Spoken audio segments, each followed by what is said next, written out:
बोलिए सदगुरुदेव भगवान की, श्यापति रामचंद्र की।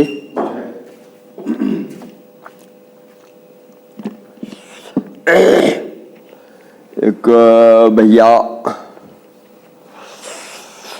मनुष्य जन्म लेकर के हम लोगों को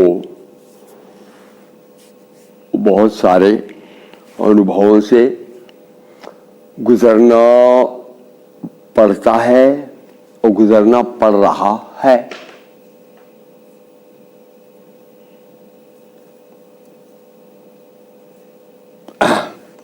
गुजरना पड़ता है और गुजरना पड़ रहा है।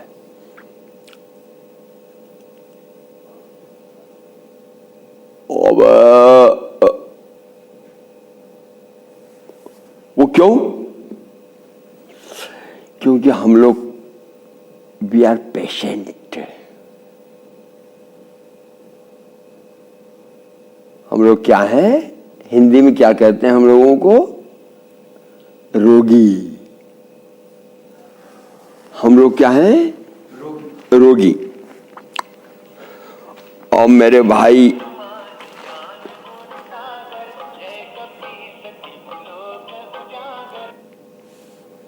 हम लोग रोगी हैं। अब रोगी नाड़ी चेक करवा लो, थर्मामीटर चेक करवा लो, पूरा किसी भी लेबोरेटरी में चले जाओ, वो पेट वेट गैस वैस एक्सरे MRP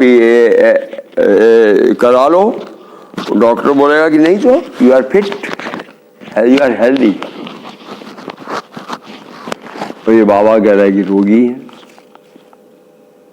कहीं उल्टा ही तो नहीं है कि जो कहने वाला रोगी। अब रोगी क्या है सर? बॉडी तो फिट है। बॉडी के अंदर में जो एक मन नामक एक सोचने समझने की एक जो शक्ति है, क्षमता है, हम लोगों के लिए भैया सर्वे सर्वा वही है यार। हम उसी को जी रहे हैं और वो हमको जी रहा है। गोपाल कहते ही ये जड़ शरीर थोड़ी सुन रहा है, वही सुनेगा। ऊपर से कह दिया जाए कि गोपाल अच्छा है तो नाचने लग जाएगा, कह दिया जाए कि गोपाल बुरा है तो ये हो जाएगा। और उसी के अंतर्गत ये है कि आगे भविष्य की कल्पनाएं हैं। काय में इस जगत में ये this is a condition. You are a condition. You are a condition. अब प्रश्न ये है कि हम फिर मैं गोपाल हूं और मैंने ये कर चुका हूं, ये करना बचा है और मैं ये करूंगा भूत वर्तमान भविष्य इन तीन कालों से जुड़ करके कार्यक्रम चल रहा है, सोच चल रही, विचार चल रहा है, कल्पनाएं चल रही हैं, चल रहा है, गोपाल का जीवन चल रहा है।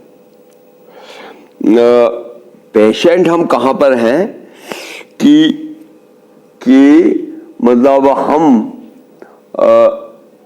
ये सर्टेन नहीं है कि हम जिस कंडीशन को अनुभव कर रहे हैं, जिस कंडीशन को अनुभव कर रहे हैं वो कंडीशन मतलब सही है या नहीं है। जिस जगत को आप अनुभव कर रहे हैं ये सही है कि नहीं है। मतलब जिस जगत को आप देख रहे हो, सुन रहे हो, टच कर रहे हो, जिस जगत में कल्पना कर रहे हो, भाग रहे हो, दौड़ रहे हो, पीछे के अनुभव, आगे की कल्पनाएं, ये जगत सही है या नहीं है ये अभी तय नहीं है। क्यों?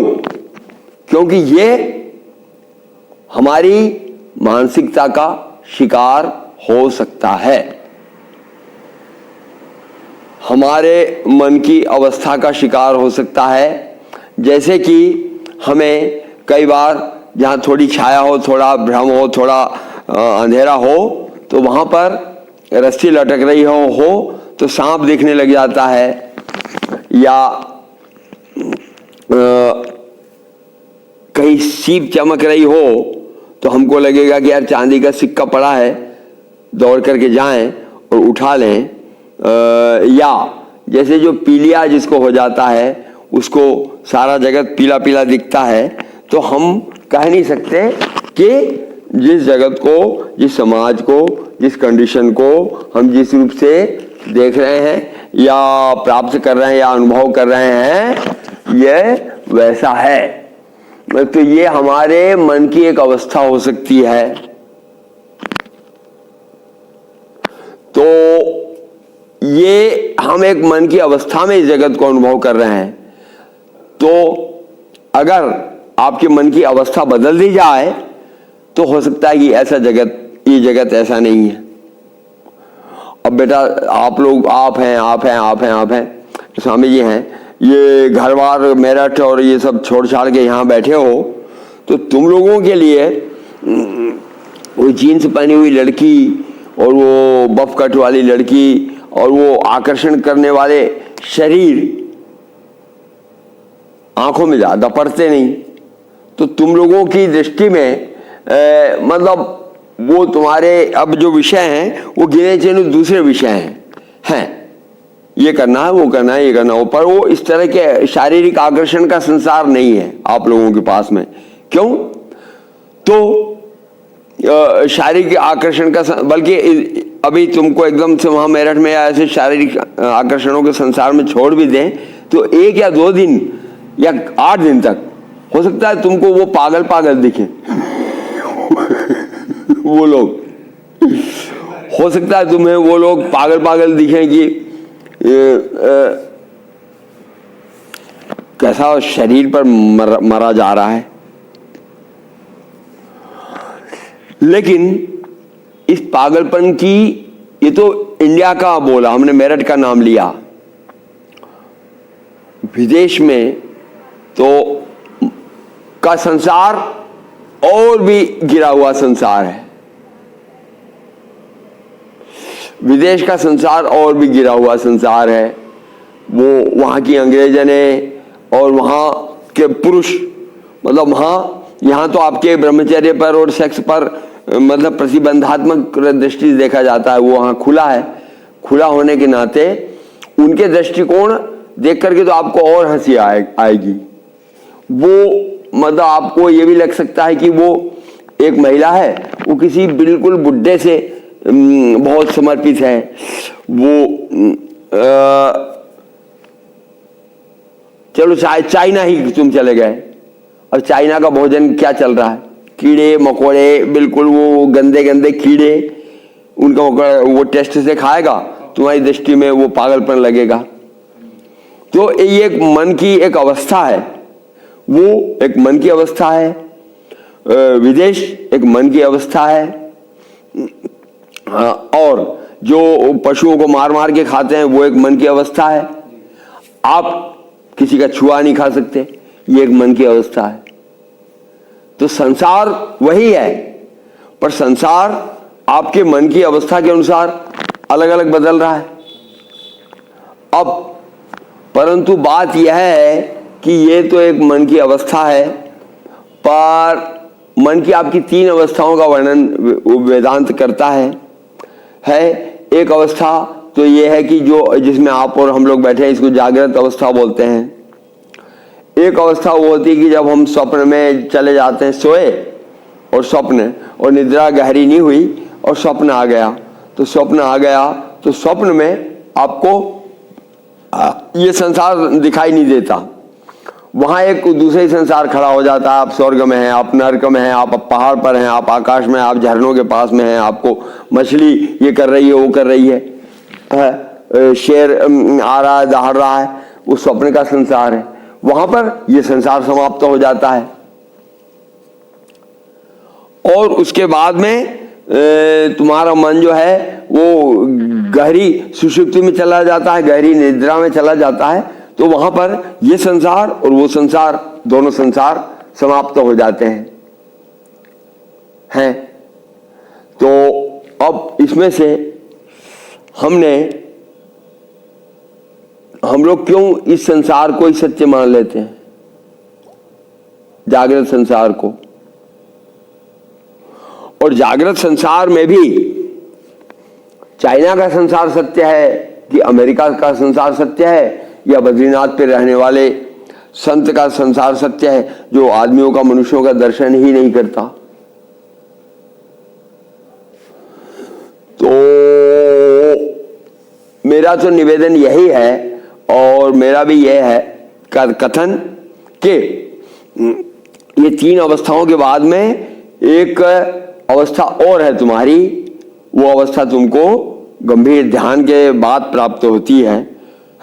उस अवस्था को भूमा या तुरिया अवस्था कहते हैं। तो उस अवस्था में अगर आपका ध्यान की स्थिति बहुत प्रगाढ़ यहीं पर हो जाए तो आपको संसार यहां दिखेगा ही नहीं, संसार यहां दिखेगा नहीं। अब प्रश्न ये है कि संसार दिखेगा नहीं, और सच्चाई में जागृत अवस्था में ये संसार है। आप दुकान पे काम कर रहे हो, आप अन्य दुकान पे काम कर रहे हो, और ये है जागृत। और वहां पर का संसार दूसरा ही है, शराब, दारू, क्लब, शरीरों को देखना, शरीरों के आकर्षण। और वहां का चाइना का संसार कीड़े खाना, पशुओं की हत्या, बलि और ये सब संसार। तो अब प्रश्न ये है कि सच्चाई में कौन है, ये कैसे तय किया जाए।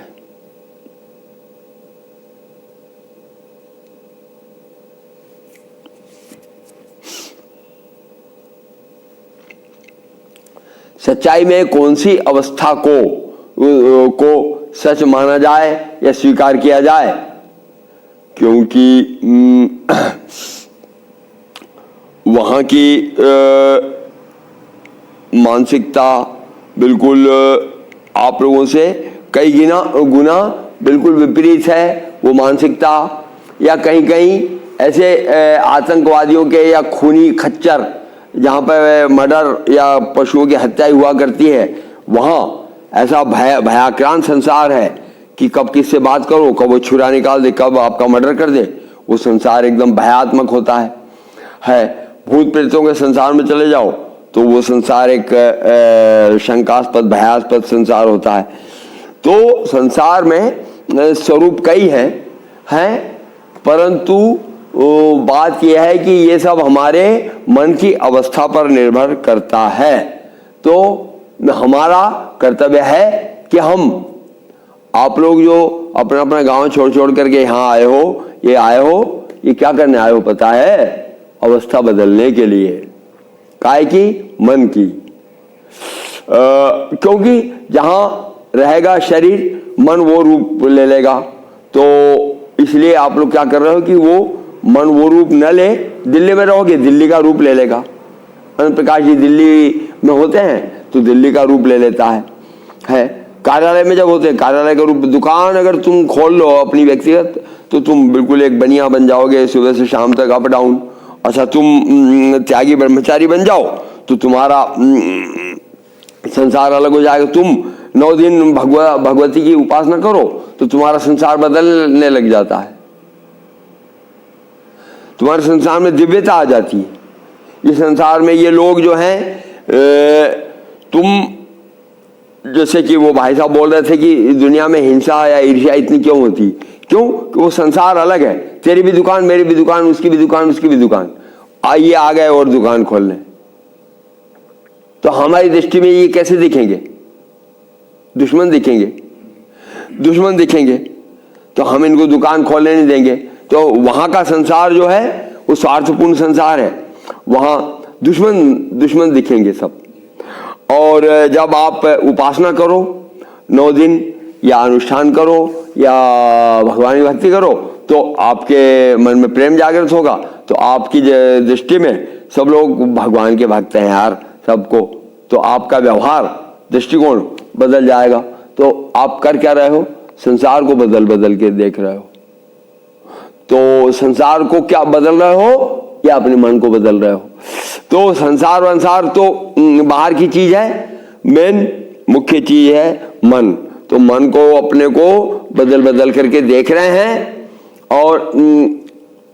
और वेदांत का और उपनिषद का तो ये मानना है कि आपकी गंभीर ध्यानावस्था में संसार है ही नहीं, ब्रह्म सत्यम जगत मिथ्या।